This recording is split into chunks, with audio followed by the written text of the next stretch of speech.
It is 3:54 in the afternoon. Today is the first day of September. October, I'm sorry, in 2025, October 1st, 2025, 3:54 in the afternoon. The sun will set in about 2 to 2.5 hours, making this the beginning of the 10th day of the 7th month. For those that are keeping track, that means that today, this evening at sunset, will be Yom Kipurym. It is a marvelous day in terms of what it symbolizes with Yahweh, a day very different than it is observed in Judaism.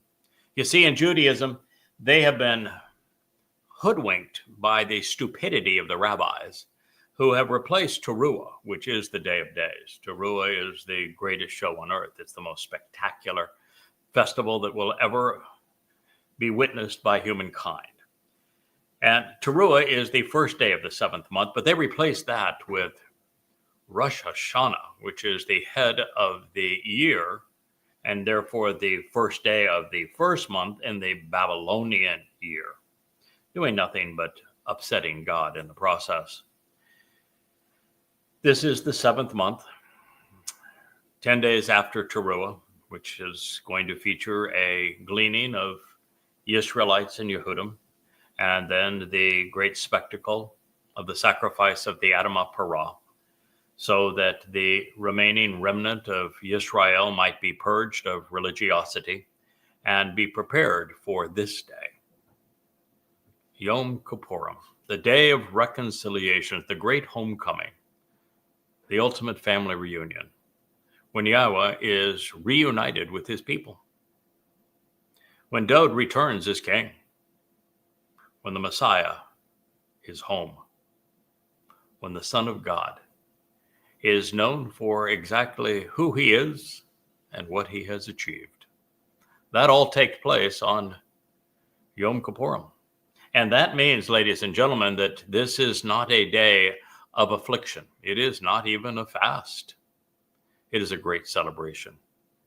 Do you think that God's going to celebrate a family reunion, the ultimate homecoming with his people, after essentially 6,000 years of estrangement, with just brief interludes under Abraham, oh so briefly, somewhat under Yishak, very, very briefly under Jacob,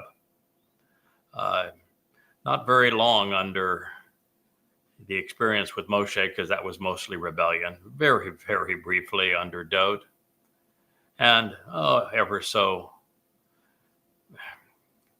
swiftly under, and really not uncommittedly under Hezekiah. That really, beyond that, Israel has been estranged from Yahweh. It got so bad that Yahweh, through the prophet Hosha, told Hosha to go off and marry a temple prostitute, a religious whore, so that he could empathize with what Yahweh was dealing with the religiosity of Israel. And then he said, we're going to write a divorce announcement. I'm divorcing Israel. I'm going to have nothing to do with Israel. I'm returning to heaven. They're on their own. I will return to them when they return to me, not before. And so after all of this time, you can measure it either as 2,700 years or as 3,000 years since Dowd, or 3,450 years since the Exodus, or 6,000 years since you were booted out of the garden. After all that time, Yahweh is going to be reunited with his family. Israel is going to come home. God's people are going to listen to what we're saying. They're going to respond and accept Yahweh by name. Oh my goodness, can you imagine? They're going to realize that Dowd is the returning king, the Messiah, their savior, the very Son of God. And you think that God is going to make that a day of mourning, a day of affliction, a fast? Are you out of your ever-loving mind? This is the day to celebrate happily ever after. From this point on, we re-enter the garden of great joy. Imagine that. After 6,000 years, God is allowing us back in because of what we have come to know from that tree of knowledge. And because we've chosen to make ourselves receptive of the tree of lives, who is represented by the Shemach, the great branch that is Dowd, David. This is going to be a great and glorious celebration.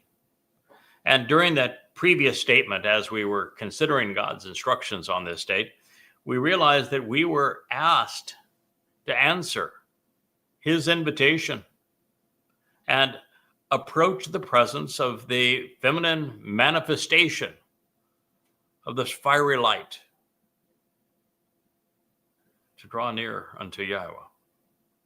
And we realized that it was our souls that were being invited, and that our souls are feminine, and this fire is feminine, so you can see the connection between the two, and that fire is transformative. It takes the uselessness and the liability of our physical bodies and transforms them into radiant energy and light, and thus makes our soul liberated in time and space, in dimensions, perfects us, and does every positive thing you could possibly imagine.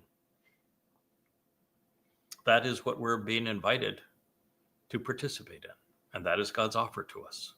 Now, to capitalize on this offer, you've got to do a little more than whoop whoop. It will also require that you embrace the great sacrificial gift that was offered by your King, by our Messiah, by the very Son of God, when he in his second of three lives volunteered to fulfill Pesach, Matsah, and Bikuwrym. Yes, it was Dowd who did those things. 33 CE, exactly on the date he said he would. Back in 555 BCE, he told us precisely the date that he would fulfill Chag Matzah. He even wrote about it back around 1000 BCE when he told us he would be crucified in fulfilling Pesach, and then his soul would carry our guilt into Sheowl on Matsah, so that he would finally be released unto Yahweh as the Bikuwrym on behalf of firstborn children, Bikuwrym. He told us all of this, and yet his people have ignored it. And so many have refuted it and have desecrated it by claiming what was achieved by Dowd on behalf of a misnomer like Jesus Christ. It's repulsive. So there is a consequence, ladies and gentlemen, both for making the right decision and accepting what God is offering on this day of reconciliations and benefiting for what God has accomplished through Pesach, Matzah, Bikuwrym, Shavuot, and Taruw'ah prior to it, or ignoring it, or profaning it, or desecrating it. Christianity, there is no celebration of Pesach, Matzah, Bikuwrym, Shavuot, Taruw'ah, or Yom Kipurym. So there is no benefit for anyone who is a Christian. You are excluded from heaven. They're excluded from God's presence. Same thing true, of course, as in Islam, although Islam has far more problems than that. And of course, in Judaism, they've managed to corrupt all 7 of Yahweh's 7 Moed Mikra. They don't celebrate any of them as they were intended. So they're all counterproductive too. So you need to know that there's a consequence of not recognizing what God was offering. As a good father, he'll tell you, if you accept what I'm offering, it's going to be very, very good for you. Yeah, you're going to be immortal, you're going to be perfected, you're going to be adopted, you're going to inherit the universe, you're going to be enriched, you're going to be empowered, you'll be emancipated. It's going to be really, really good. We'll go off and explore the universe together. Have a great time. But if you choose to spit on my son's offer, if you choose to steal and give to false messiahs what he has achieved, well, that's not going to turn out very well for you. Truthfully, any soul, God said, which or who, depending on how you want to define a soul, but a soul is a nephesh, an individual consciousness, who by association does not answer and respond. Lo ana. Remember the last time he was asking you to ana, to respond? He was asking your soul to respond by approaching the feminine manifestation of this light. To approach him. Now he's saying truthfully, indeed, surely, actually, emphasizing this point. Because it is certain, any and every soul, nephesh, individual consciousness, who or which, by association, does not answer and respond, does not reply by making a declarative statement and engaging in thought, vocally communicating during this life-sustaining and essential, estem day, that soul will be cut off and either eliminated or separated. Karat, the very verb that sits at the heart of the covenant. Every soul that does not respond, without exception, to this life-sustaining and essential day, that soul will be cut off and either eliminated or separated from being with this family. Karat called out, stupidly called Leviticus 23:29.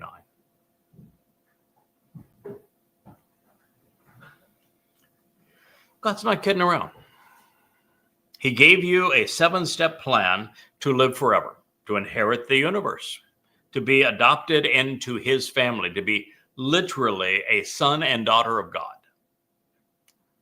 Live forever, travel across space and time. He's offering all that to you, being empowered beyond your imagination, enriched with capabilities that allow us to do things that are beyond what any human has even fathomed previously. All just by accepting the conditions of the covenant and answering his invitations to meet with him 7 times a year, doing so in the manner consistent with his intent. However, should you not do so,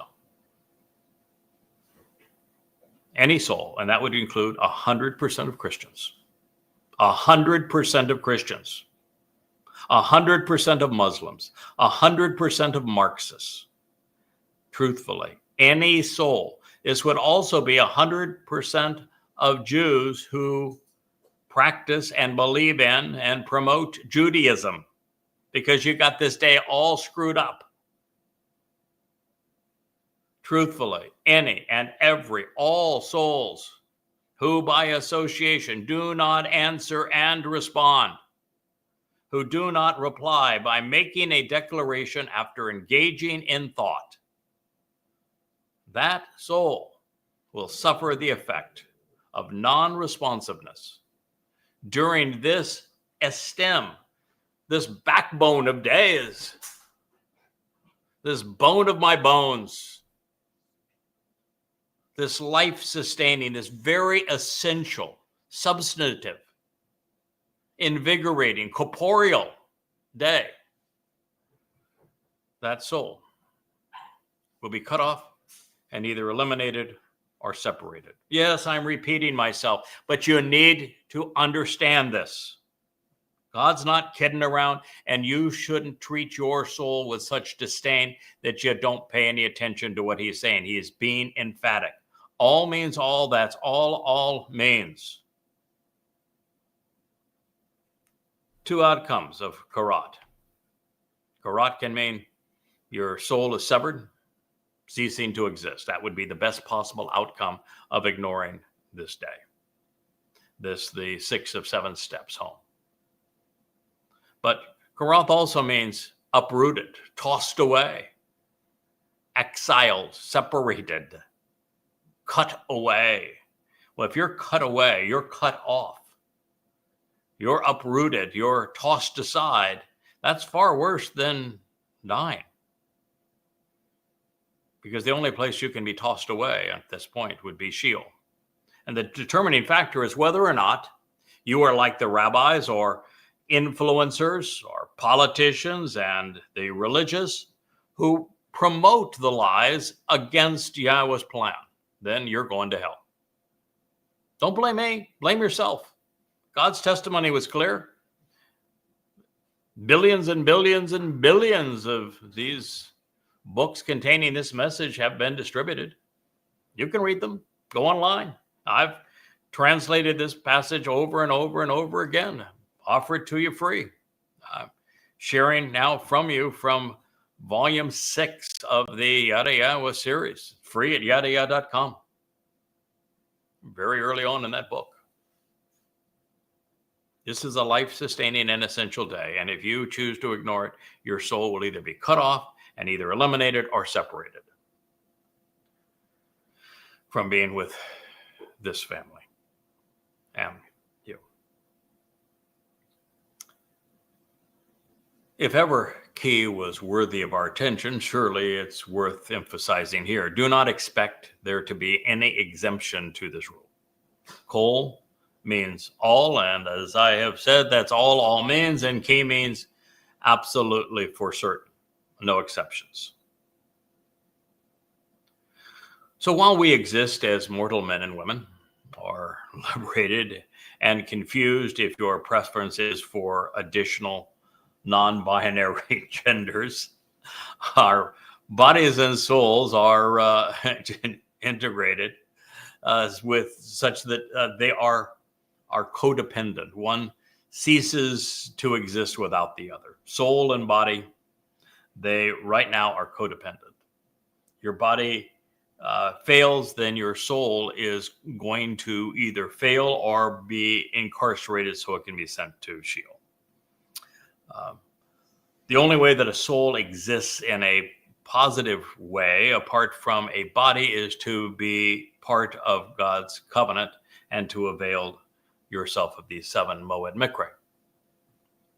However, when the time comes for our physical bodies, such that they submit to the ultimate call of nature and our designed mortality, all that will be left is our Nephesh, our consciousness. In this life, we tend not to think much of our souls and a lot of our bodies. But in the hereafter, we won't think much of our bodies. And you won't even think of your soul if you don't capitalize on what I'm sharing with you.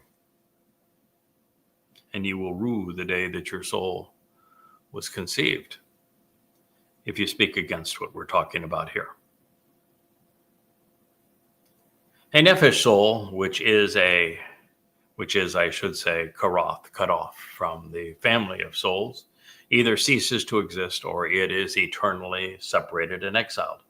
Karat provides for both outcomes, elimination or incarceration. If a person appears more to prefer the continuation of your soul, and you are not part of the covenant because you didn't capitalize on the conditions of the covenant or this 7-step path to God, and you think that continuing existence separated from God is more appealing than ceasing to exist, then your perspective is likely, more corporeal than spiritual, and you're not going to care for the outcome very much. When our physical bodies finally yield to life's ordeals, our souls are going to endure one of 3 outcomes. 1, if we've listened to Yahweh, about 1 in a million do, we accept the conditions of the bereth as he outlined them. There are 5 conditions. And we have attended the Mikre as they were designed. There's 7 of them, and each has a specific purpose. Our Nephesh, enveloped in his Ruach, and as a result of his son's sacrifice, will ascend to Shamayim. Doing so next on Shabuah, and then on Taruw'ah.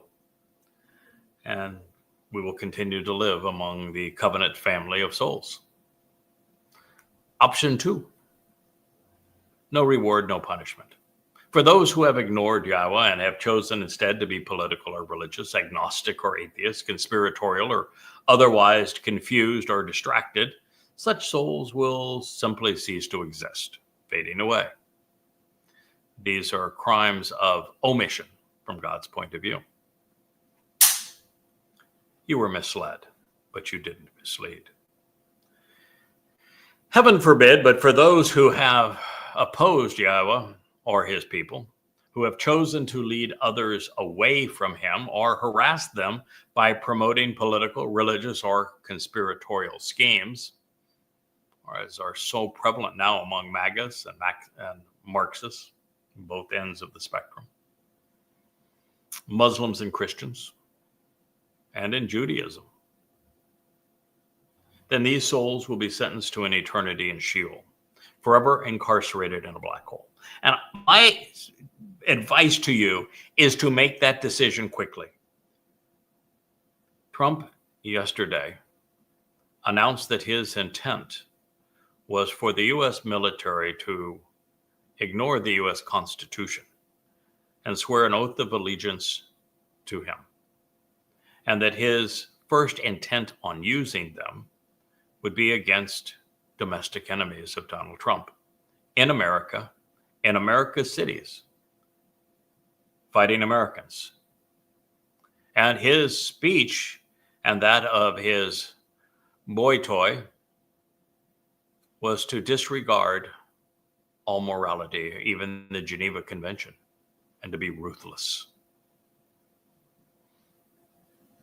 Now, if you think that's a good idea, well, Trump also inflames the passions of war against both Russia and China, and may soon even against Iran again, also engaging Russia and China.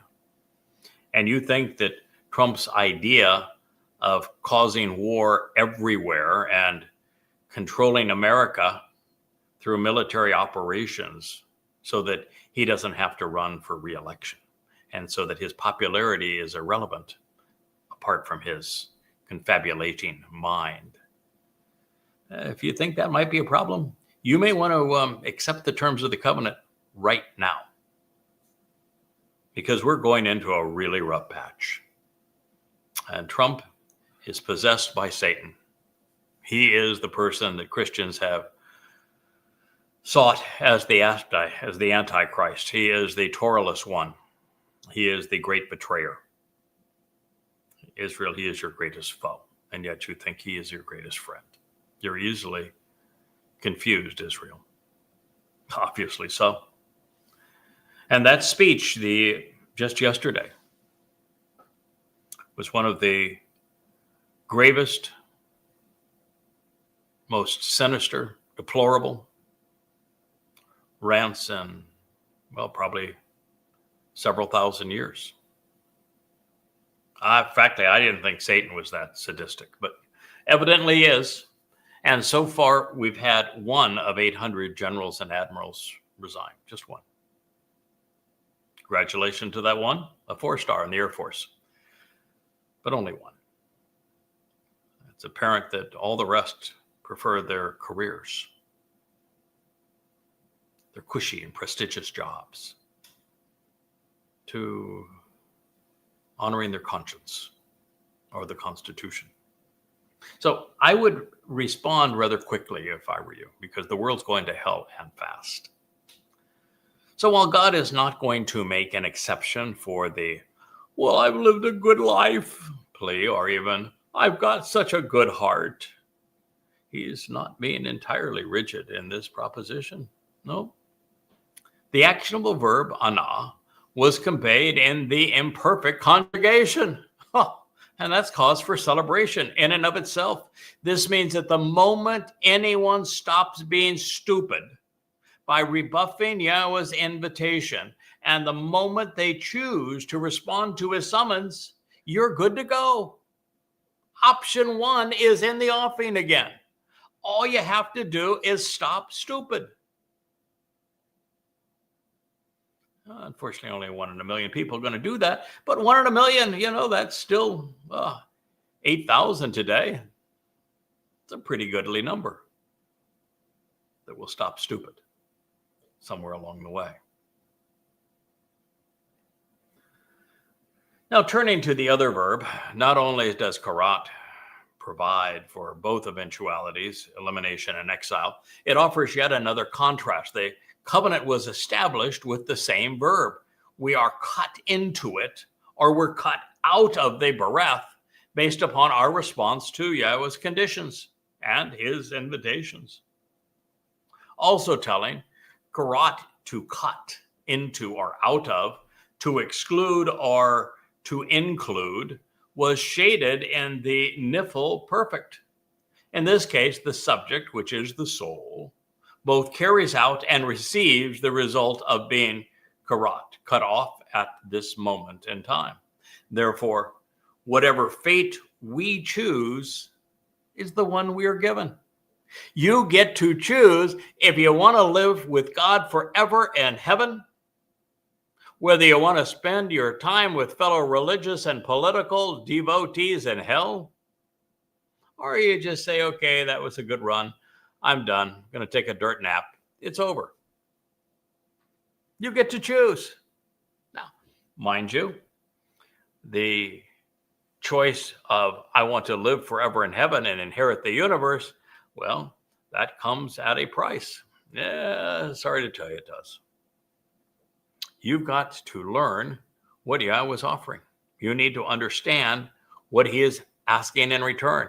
You need to appreciate that there are 5 conditions of the covenant and 5 benefits, and the benefits are offered by what Dowd achieved when he fulfilled Pesach, Matsah, and Bikuwrym. You have to know who Dowd is. You have to know why, since Dowd is the Messiah and Son of God and our Savior, that Jesus Christ fellow never existed. You need to know that rabbis are a deadly, derelict, and destructive cult that has not only brought forth Christianity and therefore the Holocaust, but also Islam and all of the most recent bouts with Islamic terrorism. And they are not to be trusted. They are to be disregarded. They're to be despised. So, the first condition of the covenant is to reject religion and politics, to walk away from the Babel, the confusing intermixing of truth and lies that took place in the birthplace of integrated religion and politics, and that would be in Babylon. To walk away from the family of man, the human culture, from celebrating the high holy days and a new year that begins with Rosh Hashanah, celebrating the Babylonian New Year, and then a day of twirling chickens or of self-denial. That's a lot to it. You need to understand what God's rules are. He has house rules. After all, he's inviting you to live with him forevermore. He doesn't want dunderheads. If you can't stop stupid, then, well, stupid's not allowed. There are 2 significant challenges in translating this divine declaration out of Hebrew into English. The first is how to treat the feminine noun Nephesh. Is it properly rendered as it or she? Even as a guy, I have a she Nephesh soul. It doesn't mean I'm gender fluid or anybody else is. It's just that in the Hebrew, the word for soul is feminine. The word for covenant is feminine. The word Torah happens to be feminine. Does it make Torah a girl? No. The word for Ruach, spirit, is feminine. Does it make the Ruach girly? No. It's just, in English, when something is feminine, we would normally say she, but the Nephesh is our person, so we don't like to say she unless you are a girl, and it sounds so impersonal. So anyway, that's an issue that you have to deal with going from Hebrew to English. And we're talking in English, and these books are written in English because English is not only the primary language of the world, it is overwhelmingly the most commonly read and spoken language in the world. It's also the language spoken by far more Jews than Hebrew or any other. And it is the language of intelligent communication between people. And so this is why we're having this discussion. We're taking Hebrew terms and explaining them in English so more people can understand them. So should we render Asher, that would be the second challenge, as which by association or who by association, referencing an object or a person? Is the soul, the Nephesh, an object, or is it a person? The same question arises in reference to the verb Karat, which was conveyed in the third person feminine singular, which is either it or she when addressing an object or a person. In this case, for clarity, I wrote that soul will be cut off and either eliminated or separated, rather than she or it. And then when the Nephesh soul goes from being the subject of the sentence to the object of the final and concluding verb, we must determine the most accurate way to convey he, which is the family or her family, the family of her, but her family. Is the best way to communicate the intended meaning to translate the suffixed personal feminine pronoun hy as it's, her, or soul. And since that is what he is referencing. The second challenge, of course, lies within because it can be translated as people, family, or related kin, even community, and in some cases, ethnicity or nation. Further pronounced M rather than the same two letters serve as an inclusive preposition. While M means together with and among, I comprised with he, being with its family, because I think that God's thought would be more clearly understood with the community and kinship of living souls, particularly as part of the covenant. So with so much at stake, full disclosure is appropriate, along with complete transparency, and I've tried to do that throughout so that you know exactly what the challenges are, because translations require a bit of artistry. It's not just a rigor of saying, well, the number one rendering of this word is this, let's put that word in like that, when many words have many nuanced meanings, both symbolic meanings and quite literal connotations, and many words like ana, this respond and reply, while the first 8-10 connotations of ana fall under that kind of response, reply, answer, make a declaration, that sort of thing. After you get through the first 8 or so, you reach things that are negative, like afflict. So it's important to flesh out this so that you're in an empowered position to be able to think the process through and understand it. Because, well, your future of your soul is riding on it. I want you to have the information you need to make an intelligent decision. The more you know, the better, including being aware that languages are exceedingly valuable and yet very imperfect implements. Now, at this point in our review of Yahweh's story, it is unlikely that you'd be here and listening unless you are into the details and the possibilities that God is communicating, and you are committed to learning and understanding. So I make no apologies for being pedantic. Also, I expect that you have come to realize that when God works through people, he recognizes that they will be incorporated into his presentation. That's why he spoke through Moshe. That's why he spoke and acted through Dowd. These people were literally incorporated into a story. They are individuals with their own attributes and aptitudes and attitudes. They're not machines. God wants it that way. When we consider this presentation of Yom Kipurym in the context of its fulfillment, in Malachi, the prophet tells us that upon the occasion of Yahweh's return, those who do not revere his name, Yahweh's name, his Shabbat, and his Debar word, will be uprooted and severed from the land and the vine. It is yet another affirmation that God will return on this day. Now let's be clear, because, well, God is being quite precise. He is not saying, as Christians or Muslims profess, obey me or I'll torture your sweet little behind in hell forever. That would be Allah. Instead, he is announcing, if you ignore my invitations to resolve our differences, then your current mortal existence is the only life that you will experience. Utterly fair, reasonable, responsible, moral. Further, if you oppose Yahweh, his people, or his intent, you're going to be held accountable. The consequence is eternal exile.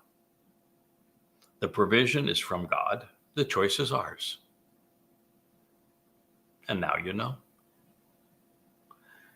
The integrated fabric of the Torah and prophets conveys a consistent message. Forgiveness and reconciliations are gifts granted by Yahweh. Therefore, for those who think that they can provide for themselves, there is a less desirable option. Okay. Now, before we go on, we are now, in the range of 2 hours from, at least here in the middle of the Caribbean Sea. Less than 2 hours away from the sun setting and our beginning of the celebration of the Day of Reconciliation, Yom Kipurym. Notice God didn't set a menu.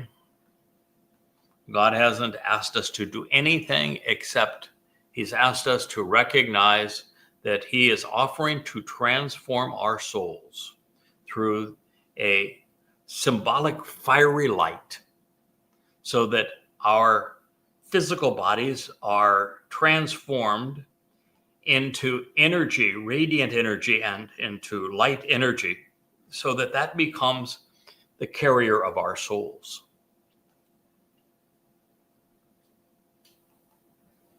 That's it, isn't it? That's all he's asked for so far. Can you do that? Any source of light would be sufficient to flesh out this word picture, would it not? Sure, you could light a candle of some sort and imagine your soul approaching it and the transformation that would take place as a result.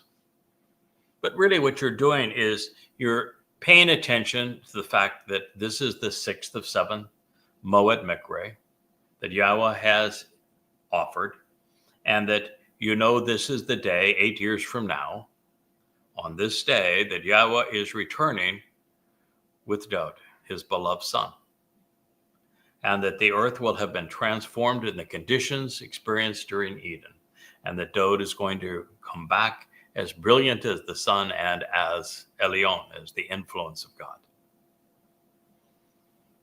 These are the things we know. We know that there will be a mortal remnant of Israelites and also of Goyim that will be gathered in Israel to have benefited from the sacrifice of the Adam of Parah just 10 days prior.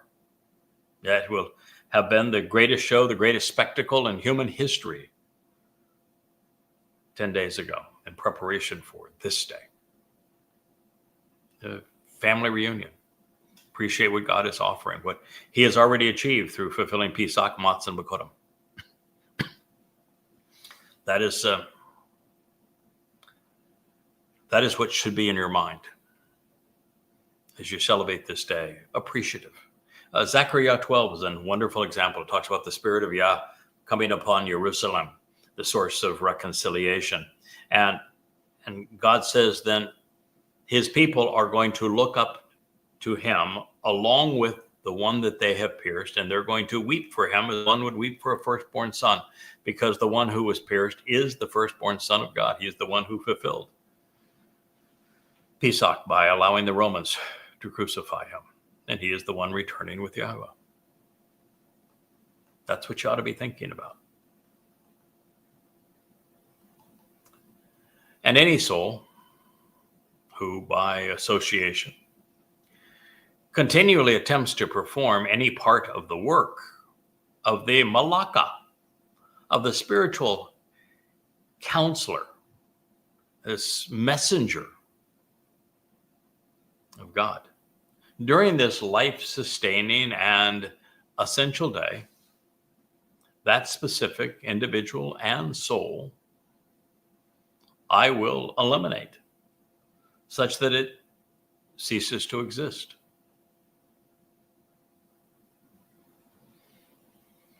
I made a declaration about a year ago about Malaka. And there are many ways to look at this word, but it is rendered in most Bibles based upon what came out in the King James and also in the Jewish Publication Society as ordinary work. But Malaka is not ordinary or work. If you've been listening to this program for a long time, you know that malak is a very common term in Hebrew. It means messenger. That's what malak means. Malak is typically assigned to the spiritual and heavenly messengers of Yahweh. They're the ones that Yahweh deploys to protect those who are working in the interests of his people and are devoted to Yahweh. They're the ones that push away the storms from wherever I live and to keep the jihadists from fulfilling their desire to kill me. They're malak. Malak is a masculine noun, even though the malak are no more feminine than they are masculine. But that's malak. My life has thousands of malak around me. When I accepted this mission from Yahweh, now 24 years ago, he answered my concerns, and I had 3, with the 91st Mizmor, or Psalm.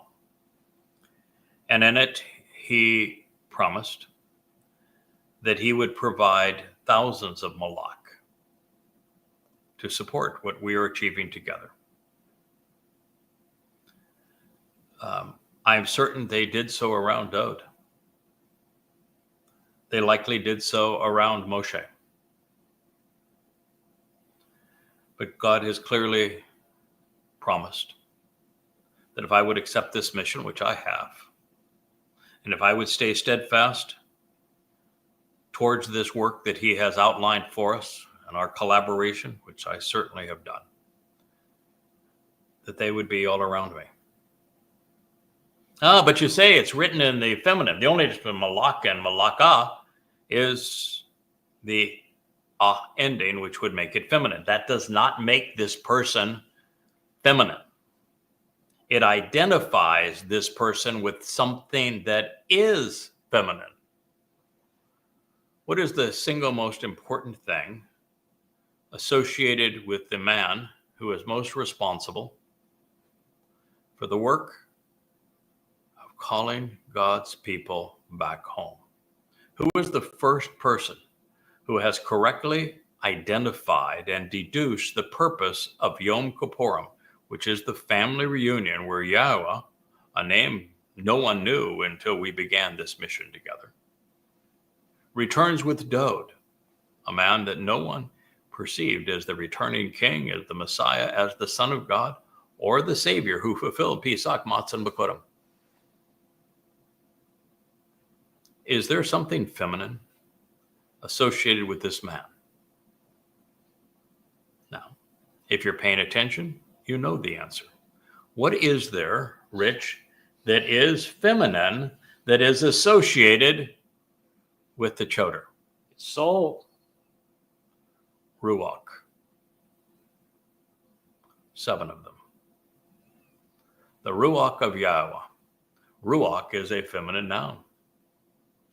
The first person in all of human history to have the seven spirit of Yahweh, enabling the success of the collaboration with God himself on behalf of our King Dowd, is the Choder.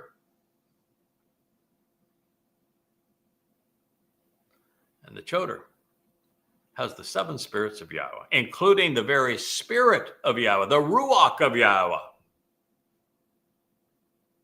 The Ruach of Bien, understanding.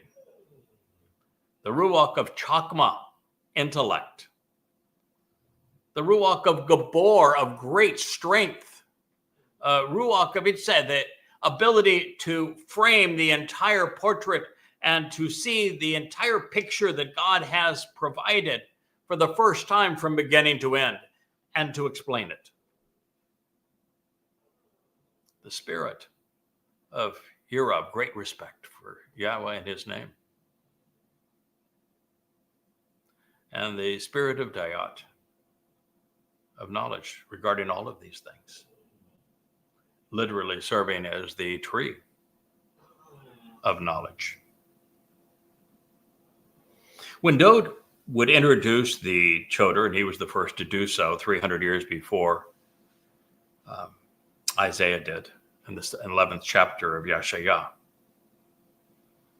he began using all feminine attributes. And by the way, every one of those attributes that I just shared with you was written in the feminine. Chokmah, Bien, Gabora, Yara. They were all, every single one of them was written in the feminine. And Dowd, when he introduces the Choder, begins his whole soliloquy on Chokmah and uses feminine attributes to speak of a person who is clearly a man. Choder, a male noun, a title. So there is one person in all of human history that has been distinguished by the seven Ruach of Yahweh, and there is nothing more spiritual that is feminine than the Ruach of Yahweh associated with the Choder. And it is our collaboration, our work, Asha, that has been the first to reintroduce Yahweh's name in 2,500 years.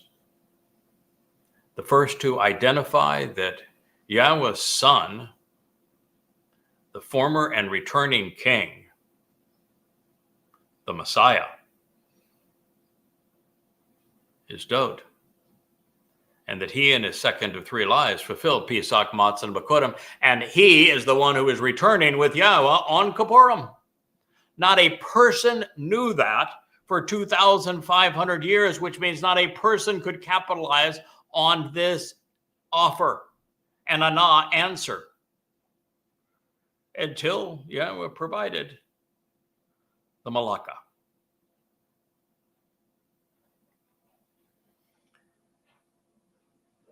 I would have preferred to have stayed anonymous. Yahweh did not want that to be the case. He wants you to know and understand, Yada, the man who is telling you these things, because they are so radically different from what the religious have said. They're so radically and contrary to Judaism, Christianity, and Islam, that God wanted to provide every opportunity to endorse, to support, to corroborate this message. By saying these things, it's as if Yahweh was doing what he did 3,450 years ago when he came off of Towrah with his brilliant light and stood beside Moshe and to say, I am the one who is speaking through him.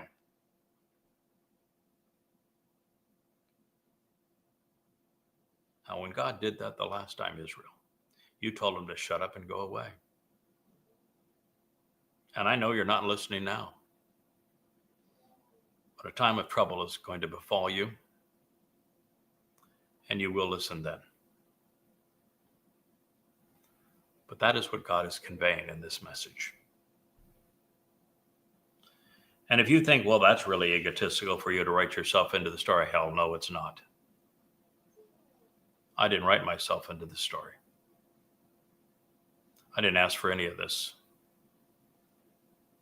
As a matter of fact, every time that Yahweh ups the ante and says something more about our collaboration, the more difficult my life becomes. I'm not complaining. I signed up for this. I agreed to it. I like the job. I love Yahweh. I respect my king. I serve his people. But every time that God has another statement that the only logical, rational, informed conclusion is our collaboration together, I get a bullseye right on my forehead. Lots of people to mock and to attack. Do I gain anything from it? Absolutely not. I'm going to Shamayim and going to be with Yahweh forevermore if I quit tomorrow.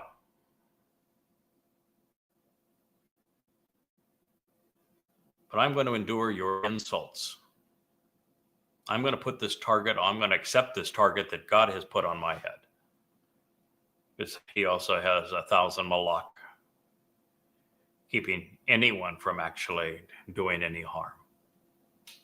And we're going to proceed through these next 8 years. And we're going to accomplish the mission. Yahweh knew that since they would not listen to him and they even erased his name, that he would have to speak bluntly and vociferously about the one that he would call, the one who is the spiritual messenger of heaven, on behalf of his beloved son, on behalf of his Mikre, on behalf of his Bereth, on behalf of Yisrael and Yehudim. He would have to plaster his titles and job credentials everywhere, and he did, so that you would listen. With every program where I share a Mizmor psalm, a Nabi prophet, or Torah instruction with you, you are listening to God's instruction and teaching come alive in your midst, where it is relevant to your situation right now, today. And that has never happened before.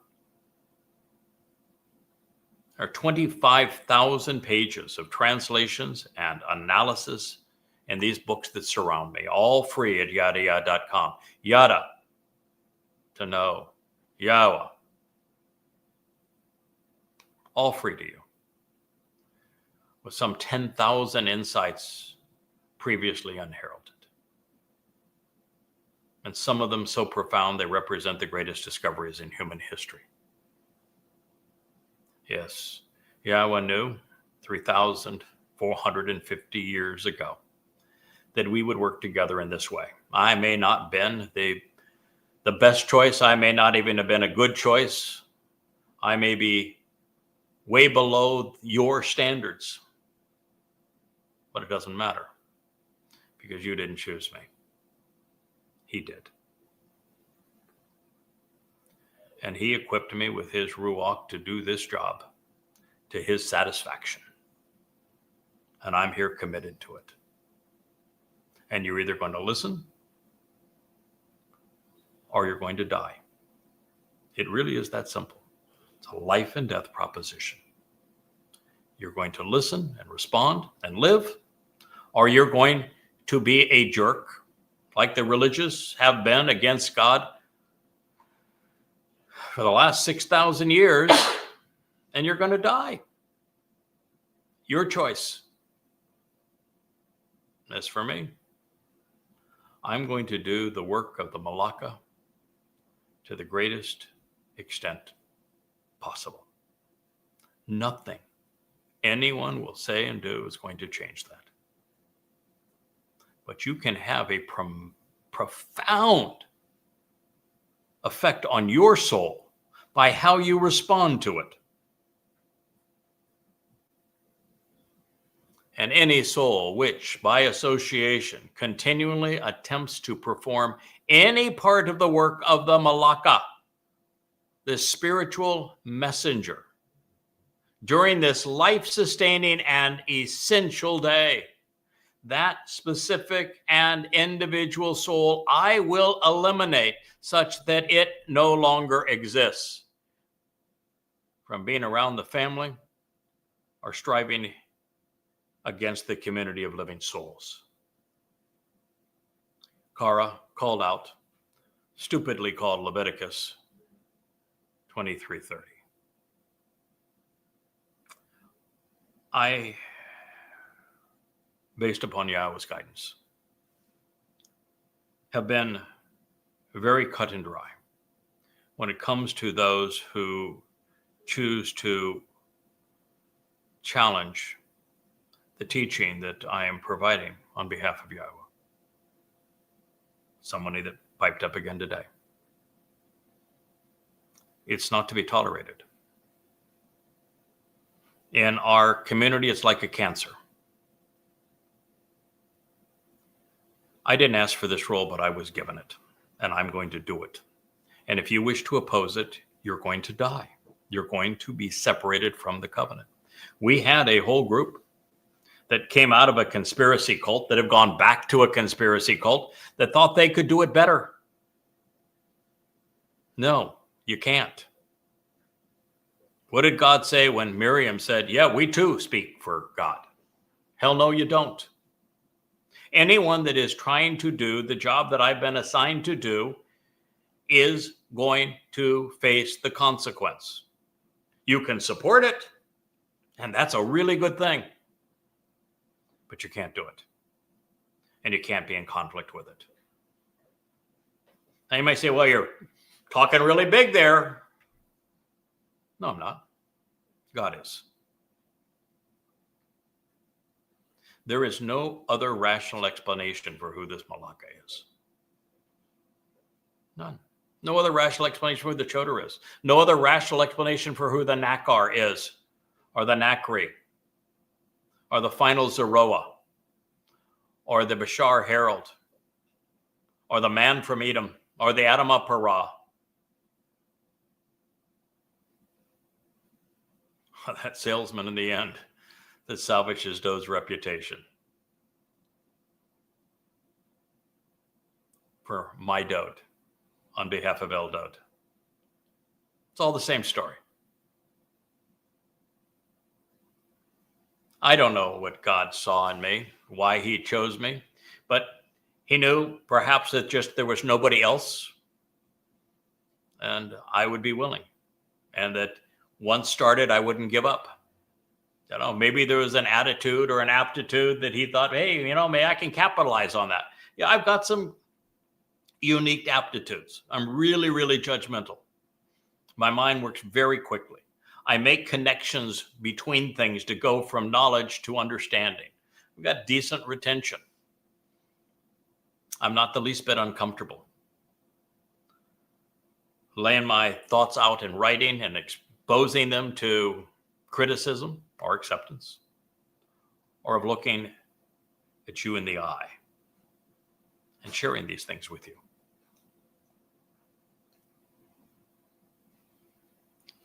Perhaps that's were credentials enough, just the right attitude and some attributes that could serve the purpose.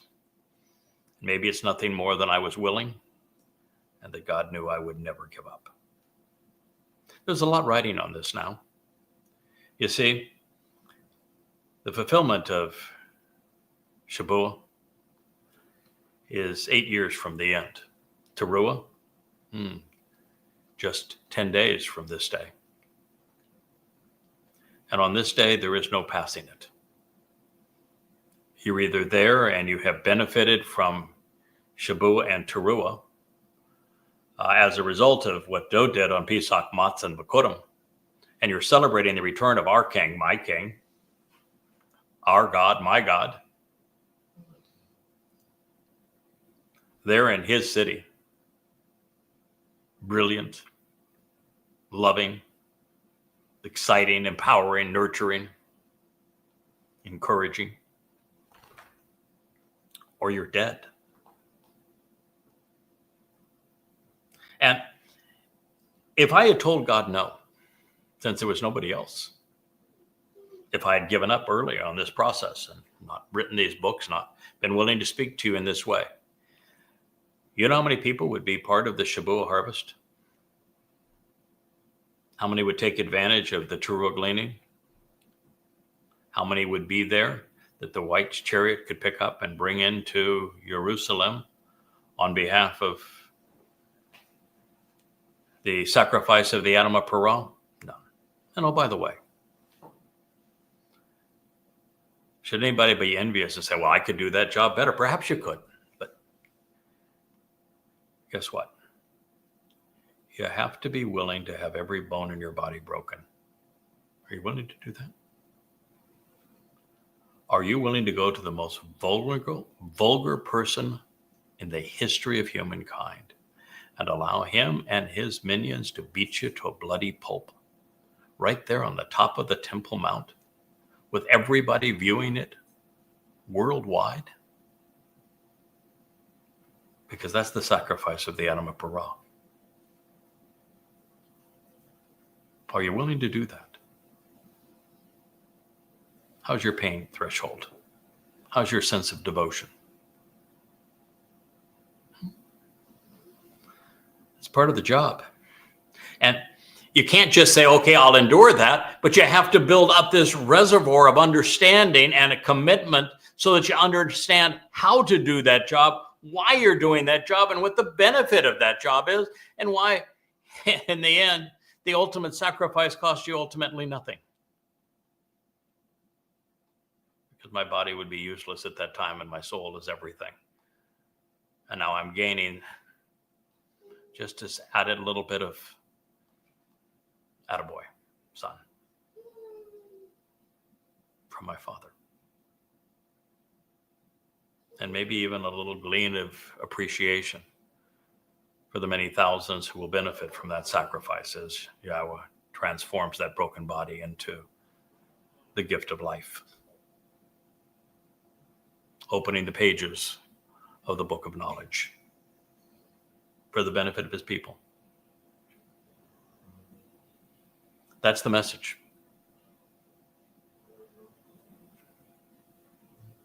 Can you capitalize on it?